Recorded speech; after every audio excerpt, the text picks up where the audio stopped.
Good evening, everybody. This is Robin with another edition of Horror Pop After Midnight. And my guest tonight is Jessica Arden Napier. How's it going, Jessica? Perfect. Yeah, I got your name perfect. All right. Thank you, coming out of your busy time to come on the show. You know, you're chilling in good old New York. Yes, good old New York. Gotta love New York. Okay, let's talk about how you became part of the film The Demons Within. Tell me a little bit about how you've been part of it, and tell me a little bit about your character, Izzy. No, Jen. Yeah, Jen. Okay, Jen. Izzy Spencer. I mean, Jen. Okay. Yes, perfect.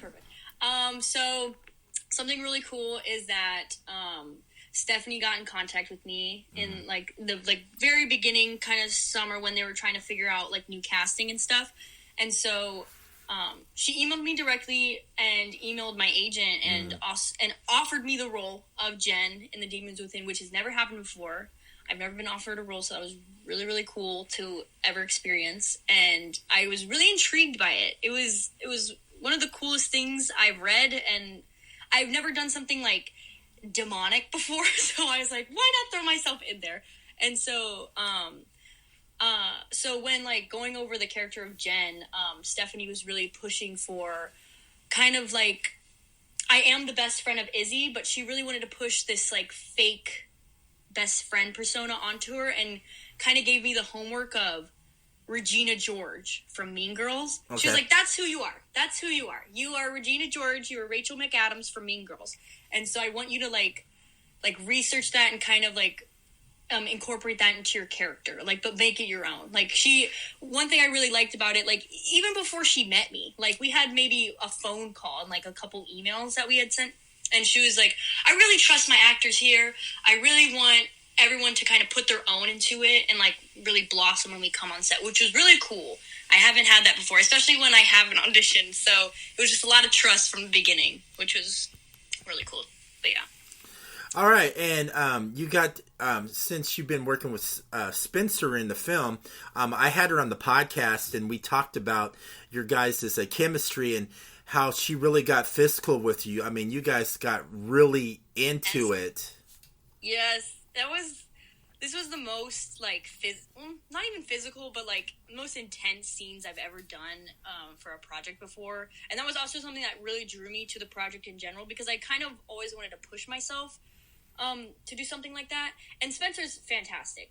I loved working with Spencer. I hope to work with her again. I'm manifesting it. She's really cool. She's really great. And she really, like, is very welcoming and inviting, like, on set, which was really odd because she gets into character like that. And so, like, you could, like, really see, like, when she was Izzy and then when she was Spencer. So, like, I knew when to talk to her. I was like, I'm gonna leave you when you're Izzy alone, and then when you're Spencer, I'll come back to you, which is crazy. But we did a lot of intense scenes together. I won't spoil anything. I tend to get too into that, but I hate spoilers. But I remember, I came on set like a couple days earlier before I first shot my first scene, which was like one of the most intense scenes we ever did. Which was like, great, first day shoot, here's an intense scene that we're going to throw at you. And one thing I really enjoyed about it wasn't, not the scene itself, but like the kind of like the beforehand where me and Spencer really were like going through our characters and what we wanted in the scene and what we wanted the outcome to be. And like, we didn't want it fully choreographed because we really wanted like... You wanted the realness. Yeah, we wanted it to, like, have a realness to it. Like, it wasn't going to be staged. Like, there was somewhat of a choreography to it, but we really kind of were just playing it by ear. And, like, one thing I really loved about it is that we both were like, bring it all. Like, bring it all here. Like, don't put yourself, like, back until we say so. Like, we really, because they're so intense and they can get really uncomfortable, we just made sure to, like, set up that comfort in the beginning so we really could push ourselves and, like, we could come together at the end and just, like, be really proud of our work. So, yeah. Yeah, when you were working with her, too, when I had Spencer on, she got really deep into her character. I mean, she did research. I mean, she got really dark. She studied Latin. and she talked to all kinds of people for this research. So how freaky was she when she was all in makeup with those big black eye lenses? She was freaky as hell, man. So that's one thing that I Spencer coming into this character was insane. It was just a joy to watch, because I don't think I've ever really experienced that on a set before, or like have even been a part of a project where I've seen a person's process like that. But I remember, like, in the beginning, she was even showing me this little journal, like, diary that her character Izzy has, which is just like she filled this whole journal based about like who Izzy was, like who Izzy is, and like even like demonic little things in like Latin in the journal, which was super cool to see. I mean, I've heard about actors doing that, but I haven't seen it, so that was just really cool. And then really seeing Spencer go in and out of character from Spencer to Izzy, and then from Izzy to, oh, I'm possessed, I'm demon now. And so that was like freaky as hell, but it was just really cool to watch. And I remember the first time I really saw her in this like full decked out makeup, because the time I was on set before I started shooting anything, it was a lot of her Izzy scenes. And then when I remember she came out in full makeup with like the blackout eyes, and it freaked me out. She like came up behind me and was just like, "Hey, Jess," and I turned around and I yelped, and so like, and everyone like on set like stopped and was like, "What happened?" I was like, "No, she just freaked me out. Like, that's insane." She looked crazy, but it was so cool because she looked possessed. She looked so cool. But yeah, so it was freaky as hell. And Lucky Shane, he got to work with both of you on the film too. What was it like working with Shane, and how much fun did he have with you and Spencer? Shane was fantastic. Shane is super cool. He's super kind, and I think that's it was really great for his character. I feel like he kind of implemented stuff that he does in real life into his character, like even being like a too comforting of a boyfriend, which like really played into like Izzy's side, where she's just like, "Oh my god, dude, get off me." And then like there's me, Jen, the best friend, who's like crushing on him, like, "Oh my god, do that to me, please, like love me," like but like also trying to still be a good friend to Izzy. But Shane was great. I don't know, I really enjoyed working with him. He really I feel like he put his all into this as well, and just like getting to work with him and seeing like how he like maneuvered his way with like how he acted with me and how he acted with Spencer's character Izzy, it was just great. It was a cool time. So what was it like to work with Stephanie Hensley? Is she the first ever female director you worked with? She is. That was like a really cool thing, and that's why it kind of really pulled me in to work on this project, because I had never worked with a female director beforehand. So she was great. I remember coming in on set. Even before, like I said, like through our emails and phone calls that we had before, she really put a lot of trust into her actors, and kind of was just like, "I want to see what you give. I want to see what you give to this performance." And like coming in on set, she really was for like us giving our own ideas, and really pushed us to like have like this, like we could improv, we could add lines to it if we wanted to, kind of just like to make the scene feel like more ourselves, like, because me and Spencer, we like knew our characters very well, and like we really wanted to, we were like, what would Izzy do, what would Jen do, what would Jen not do here? Like even if it was in the script, we kind of were just like, I feel like this, and we need to set this up differently. And Stephanie was all for it. Like Stephanie was very like, yeah, let's try it out like that. And like would even give us like a couple, we could like try it like this one scene, we could try it like this another scene. So that was really cool. I've never experienced that before on a set, because you know a director can really be like, no, this is what we're doing, you have to do it like this, which because she knew exactly what she wanted to like portray, but kind of getting like input from her actors and like who was around her, I think was just really cool to experience. So that was one thing, that was a big takeaway with working with Stephanie. That's pretty cool. Now let's go on to some other exciting projects you were on. You were on Halloween Kills. So how much fun was that to be able to be in iconic films of the Halloween franchise?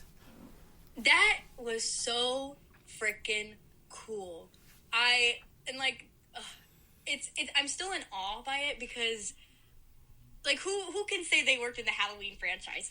Like, I remember I did this my senior year of high school, and so it was actually like one of the first gigs I've ever gotten, and for it to be that, it was insane. I remember I got the role, and they were going under like a fake name called like Mob Rules. Okay. And so I didn't even know what it was about. Like, I was like, oh, cool, like a mobster movie. And I remember my theater teacher looked it up and was like, oh, did you know you were part of the Halloween franchise? You're going to be in Halloween Kills. And I was like, what? What are you talking about? She goes, oh, I looked it up. And I was like, how do you know before I know? I was like, that doesn't make any sense. And so when I found that out, I freaked out. And I was like, this is going to be so cool. And my family freaked out. And getting to work on set with David Gordon Green and kind of just being around, like, the aura of Halloween. Because my character, it was like, set in the 1970s, like, when the first Halloween movie was shot. So, like being in, like, a old costume, like, Halloween costume, and, like, with the set behind me, it just looked like the 70s. I felt like I was in there. Like, it was so cool. I didn't get to work with the man who played Michael Myers, and I didn't get to work with Jamie Lee Curtis, but, like, in the end, they saw me on screen, so that's all that matters. But it was really cool. The director was great. The kids were great.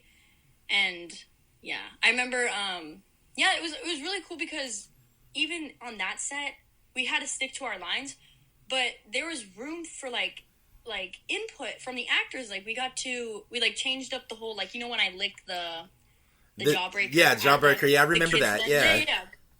So, like, I was supposed to spit on him. The kid was like, no, that girl is not spitting on me. We're not doing this. And I was like, oh my God, this kid is being too much right now. Let me spit on him. This is my moment.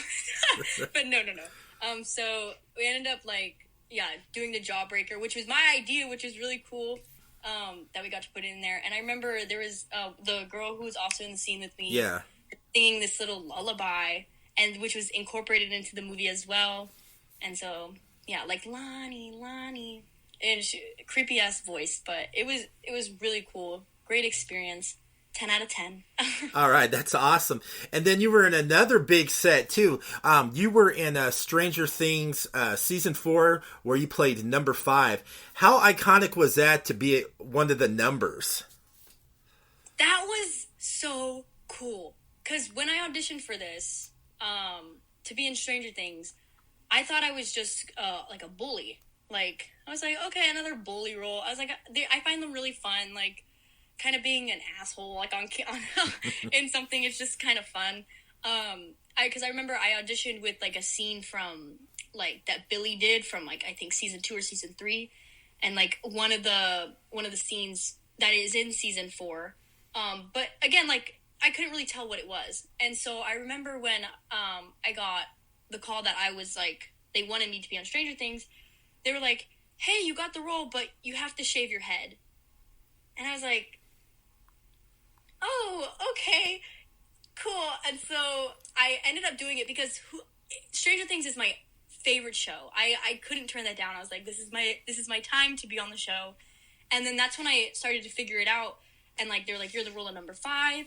And I was like, I'm a number. Oh my gosh, I get to be in the laboratory with, like, Matthew Modine and Millie Bobby Brown, like, Eleven and Papa. Which was just super cool. And, like, being on set, it was like I was in season 1 of Stranger Things again, and that was so freaking cool. And, like, just the whole set experience was fantastic, and even getting to work with Millie Bobby Brown and Matthew Modine and Jamie Campbell Bower was so, I don't even have words. It was just a dream come true. It was a dream come true. And, like, the weird thing about it was when we were shooting this, it was all taking place during COVID. Okay. So that was like it was like, okay, we have to have masks and we have to be apart and stuff. But even that being incorporated, like, it didn't even ruin the set experience. It was amazing. So, I know, that was such a great season, and I do remember seeing you in that. That had just had to been cool, you know. Yeah, it was so cool. I felt bad because I had to be a bully to 11, and I was like, this is not who I am, but it was so fun. It's like, I got to do this. Yeah. So when you're not acting and being in some cool roles, what do you enjoy doing? What does Jessica like doing? So it's funny because I get that question all the time, and I'm like, what do I like to do? I do a multitude of things. I'm really crafty. Like I love to do a lot of things with my hands. So I've gotten really into like art. I'm really like into painting and drawing. I recently got into crocheting. Crocheting? Yeah. What? So okay, you got in crocheting. So what did you make? I made. Have you seen those cat beanies? Yes. Those crocheted cat beanies. I started making those, and like I was like, this is the new trend. Like we have to make cat beanies. So I made like 4 or 5 cat beanies. Like I made one for my friend, and then I kind of lost it for a bit. Then I came back to it, and I was like, I want to make a shirt. I'm still working on that shirt, but it will be a shirt one day. That is wild, crocheting. You know something that probably had to take a lot of balls, you know, because it takes like time, dedication, and patience. So you're just probably sitting there going, "Come on, I got to get this right. I've got to make this beanie cap." It's actually one of the easiest things. I feel like knitting is harder. Like crocheting, I fidget a lot, so it was very hands on, and so like once you get the method going, it's super fun. It's super easy. Like I can kind of do it and like look around, which is just kind of impressive to me, I think. But, yeah, so that's cool. Crocheting. So since you've been in a lot of, horror film roles, are you a big, like, horror fan? Do you, do you have the type of horror you like watching? I will say I'm a big horror fan. I think I've gotten more into it as I've gotten older. I feel like I appreciate it more.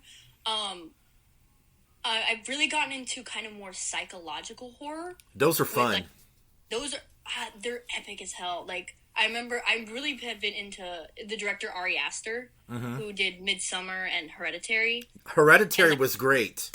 Hereditary, so good. Like I was like, how do you come up with this stuff? I would love to be a part of a project like that, especially even like something like Jordan Peele creates, like Nope or Us or Get Out, something like that. And so like those are like the directors I've seen the most of, like really like put out work that I really enjoy and really love, and so I love it. But I also kind of like, I wouldn't say raunchy, but I kind of like my raunchy horrors, like, you know, like The Conjuring and stuff. I always have like a knack for that. I'm just like, oh my god, a nun, a crazy nun, like a demonic nun, like kind of just pulls me into it. I feel like if horror is well done, like, because I think I like the psychological aspect to it more, because I don't think it has to be filled with jump scares. I think like if you can really get inside like the audience's mind, that's just really cool. Yeah, those are the best kinds, instead of like to get the real gory ones.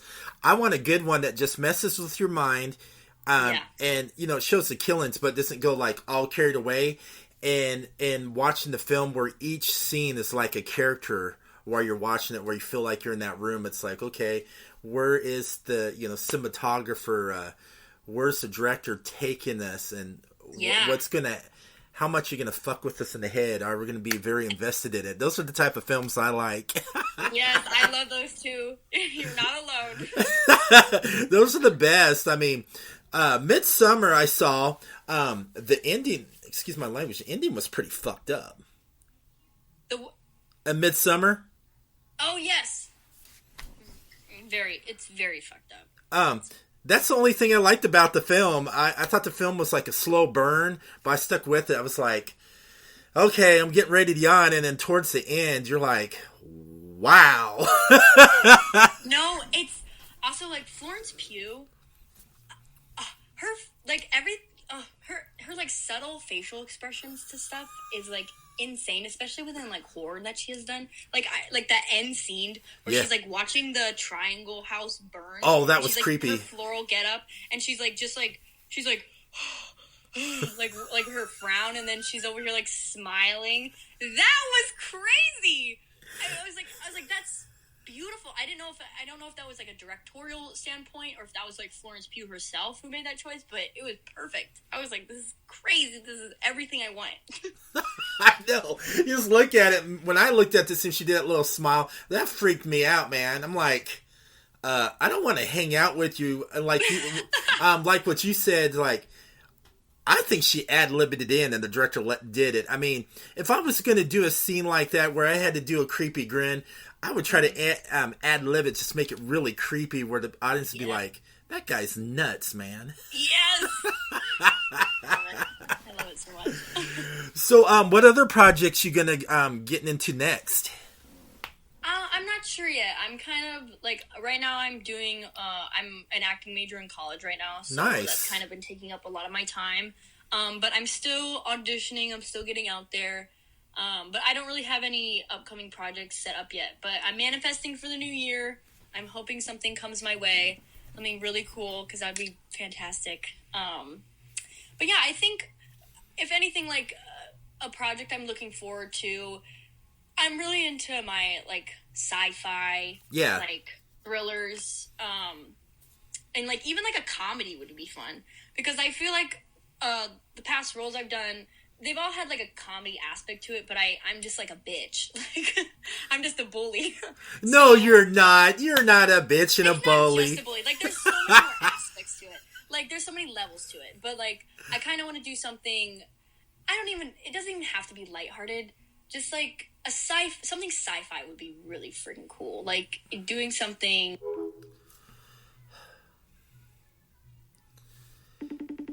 I'm giving her a call back. We lost, sorry about this. I mean, we're live, and if you guys are listening, I am so sorry. I'm giving her a call back. This has never happened to me before. So, I'm going to really call her back, and if I can't get a hold of her, check out Jessica on The Demons Within, and you can follow her. You can follow her on Facebook and all that great stuff. And sorry about the interruption.